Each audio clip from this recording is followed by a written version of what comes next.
kalian paspornya beda, udah menikah belum, kayak gitu. Kalau udah menikah biasanya dimintain bukti surat nikahnya. Jadi kalian bawa fotokopi aja kalau kemana-mana ya.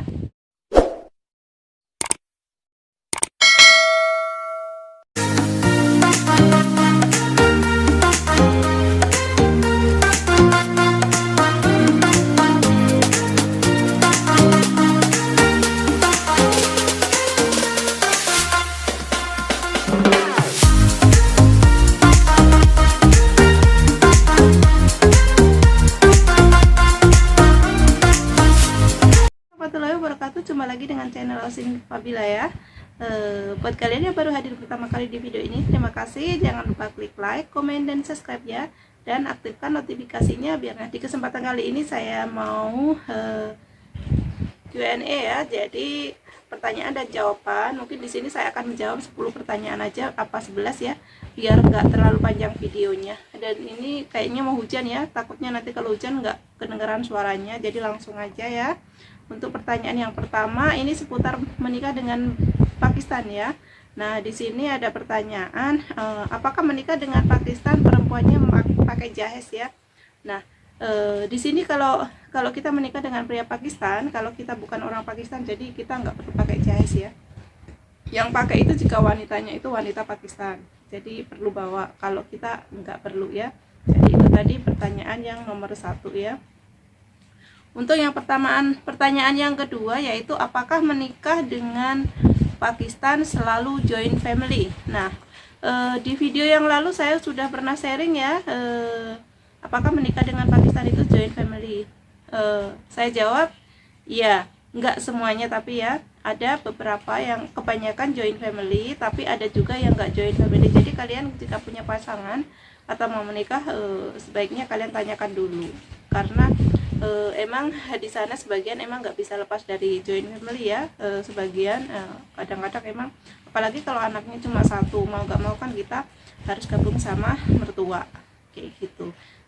Jadi semuanya tergantung dari pihak prianya atau dari familynya, nggak semuanya. Ada yang langsung menikah itu langsung pisah rumah, itu ada juga itu yang joint family. Jadi nggak semuanya ya, beda-beda. Terus pertanyaan yang ketiga, apakah menikah dengan Pakistan semua gaji suami dikasihkan ke ibu? Apakah menikah dengan pria Pakistan semua gaji dikasihkan ke ibu? Nah, ini saya jawab, iya, enggak semua. Intinya di sini gini, bukan misalkan suami kita terima gaji, misalkan terima gaji 5 juta, semuanya dikasih 5 juta ke ibu, enggak. Itu yang dikasihkan ke orang tua itu biasanya untuk biaya hidup sehari-hari, untuk keperluan rumah tangga ya. Karena kalau di sana kan anak laki-laki yang menikah itu membawa istrinya ke rumah, jadi di situ tanggung jawab utama yang di rumah itu adalah ibu mertua ya. Jadi kalau para suami itu kerja, jadi yang di rumah itu tanggung jawab utama itu ibu mertua, biasanya ya ibu sama menantunya, yaitu urusan rumah tangga, urusan makan, belanja, itu biasanya ibunya yang handle ya. Jadi kita minta, kalau urusan rumah tangga kita mintanya ke ibu, nggak apa-apa ya, misalkan ada kurang apa kayak gitu. Tapi kalau kita keperluan mungkin yang untuk suami aja, kita langsung ke suami juga nggak apa-apa ya. Tapi nggak semuanya seperti ini ya, beda-beda ya. Kalau contohnya kalau kayak saya tinggal di Indonesia ya, suami gajinya kasih saya semua. Kalau saya tinggal di Pakistan, emang saya nggak pegang uang, karena saya juga nggak ngerti, saya jarang belanja ya, semua yang belanja suami kan. Juga ibu juga jarang belanja, semuanya yang belanja itu suami. Biasanya saya berdua sama suami belanja kayak gitu. Terus makan juga kan saya makannya sendiri kayak gitu ya, kadang saya masak sendiri. Nah, untuk yang pertanyaan yang keempat, ini pertanyaan yang seru ya, lucu. Saya sering ditanya seperti ini, Mbak, di Pakistan itu kan orangnya keras ya kayak gitu, orangnya keras gitu. Terus Mbak pernah nggak sih ada KDRT ya, dipukul suami atau kenapa kayak gitu? Saya jawab, selama ini saya nggak pernah sih. Maksudnya selama saya kenal suami sampai saya menikah itu alhamdulillah dia sama. Kalau yang namanya manusia itu kan, kalau namanya sifat itu nggak ada yang sempurna ya, pasti ada kekurangannya. Begitu juga dengan kita ya, itu nggak ada yang sempurna. Jadi di sana itu bukan laki-laki memukul istrinya semuanya, enggak. Sebenarnya sama aja di negara manapun itu ada ya. Itu tergantung dari pribadinya laki-laki itu sendiri ya. Kalau emang dasarnya emang jahat ya jahat, kalau dasarnya baik yang baik. Jodoh itu kan cerminan dari kita ya. Insya Allah kalau kita nanamnya baik, maka kita dapatnya yang baik. Itu suara hujan ya, mungkin nggak tahu suaranya nanti kedengaran apa enggak ya. Nah jadi saya cepetin aja ya. Untuk pertanyaan yang kelima, makanan yang disukai suami selain Pakistan food apa sih Mbak? Nah, kalau makanan yang disukai suami itu selain Pakistani food itu apa ya? Kalau dia masakan Indo mungkin yang dia suka paling yang pernah makan ya, pernah nyoba makan itu dia sate makan. Tapi sambal kacangnya dia nggak mau ya. Terus mau tapi kalau yang bumbunya kayak bumbu tongseng itu dia mau ya. Terus bakso dia mau, cuman kalau bakso mie ayam saya pernah nyoba kasih itu sakit perut ya, malamnya tak suruh makan, tak paksakan satu mangkok itu dia paginya mulus ya. Padahal dulu awalnya itu pernah makan satu kali juga tapi bukan mie ayam ya, bakso aja itu dia nggak apa-apa. Nah dia pernah nyoba bakso dia masih makan. Terus soto juga makan tapi nggak semua soto ya, tertentu aja. Mungkin sotonya yang kayak setengah kare itu dia makan. Kalau sotonya bening itu jarang, padahal di sana juga ada sih sup ya, semacam soto kayak gitu ada, cuman dia agak susah ya. Yang tak kasih baru itu. Terus kayak siomay salome itu dia makan kok, pernah makan. Terus kayak yang makanan kalau chicken pasti makan ya dia. Nah, pertanyaan yang keenam, apa perbedaan menikah di Pakistan dan di Indonesia? Nah, perbedaan menikah di Pakistan dan di Indonesia, kalau sebenarnya nikah itu di mana-mana sama ya. Cuman mungkin kepengurusan suratnya mungkin beda dikit ya. Kalau di Pakistan kita mungkin agak simpel. Jadi kita cuma bawa suratnya mungkin KTP, paspor, sama kalau kita udah pernah cerai bawa surat cerai. Kalau kita masih single berarti ya kita nggak perlu ya. Jadi terus nikahnya itu di sana nikah nama, habis nikah nama terus langsung kita urus ke Ministry Office, baru ke KBRI, selesai. Kalau di Indo ya kita ikutin aja, kita ke Dukcapil atau ke KUA minta persyaratannya. Nah kalau persyaratannya itu udah lengkap, baru kita mengajukan pernikahan untuk si cowok dan untuk kita semuanya. Jadi udah tak jelaskan di video sebelumnya ya. Pertanyaan yang nomor 7 ya, apakah pria Pakistan itu menikah dengan perjodohan? Jadi pertanyaannya, apakah pria Pakistan menikah dengan perjodohan? Berapa persen Mbak? Kayak gitu ya. Jadi di sana itu emang iya rata-rata mereka itu menikah dengan perjodohan. Jadi kurang lebih 80%, 90% itu rata-rata dijodohin ya, yang 10% itu paling tanpa dijodohin. Cuman kalau sekarang itu banyak juga yang nggak dijodohin ya, maksudnya mereka cari pasangan sendiri kayak gitu. Biasanya kan kalau dijodohkan itu kan orang tua yang mencarikan ya.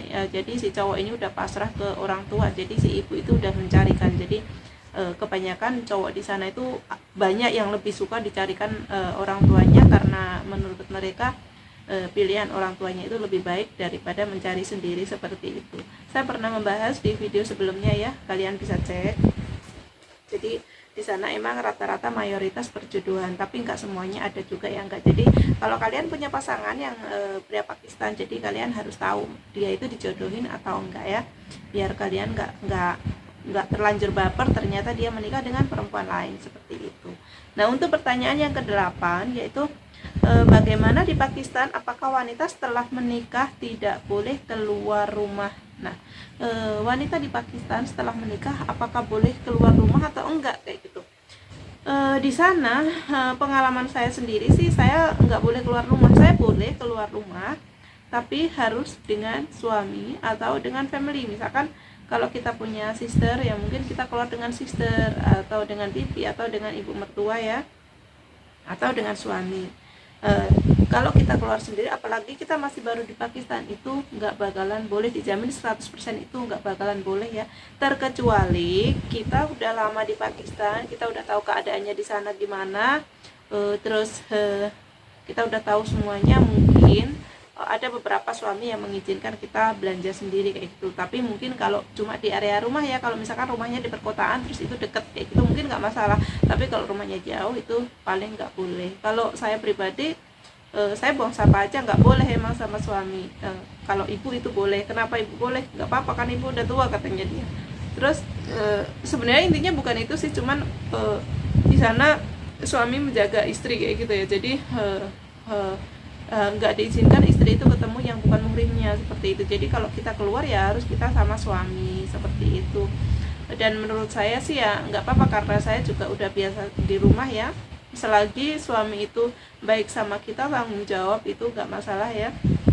Yang penting masih ada HP, kita kan masih bisa telepon ya. Dan nggak 24 jam kita di rumah terus. Paling kalau suami kerja aja, kalau suami pulang kan kita bisa keluar. Biasanya kalau di sana keluar itu sore hari ya, sore atau malam gitu kita baru jalan. Kalau pagi itu kan panas ya di sana, kalau pas musim panas. Kalau pas musim dingin ya mungkin beda lagi. Jadi kebanyakan mereka ngumpulnya di rumah ya, sesama keluarga kayak gitu. Suaranya agak ini ya, minum dulu. Saya lanjut pertanyaan yang ke-9 ya. Bagaimana Mbak, Pakistan itu seperti apa sih Mbak? Terus di sana itu rata-rata penduduknya itu muslim apa non muslim? Nah, di sini jadi di Pakistan itu penduduknya itu rata-rata muslim ya. 95% itu muslim, yang 5% itu agama lain, ada Hindustan, ada Kristen juga. Cuma rata-rata penduduk terbesarnya yaitu muslim ya, 95%. Jadi semuanya muslim. Sama kayak Indonesia lah. Kalau Indonesia kan mungkin 70% ya muslimnya, yang 30% mungkin agama lain seperti itu.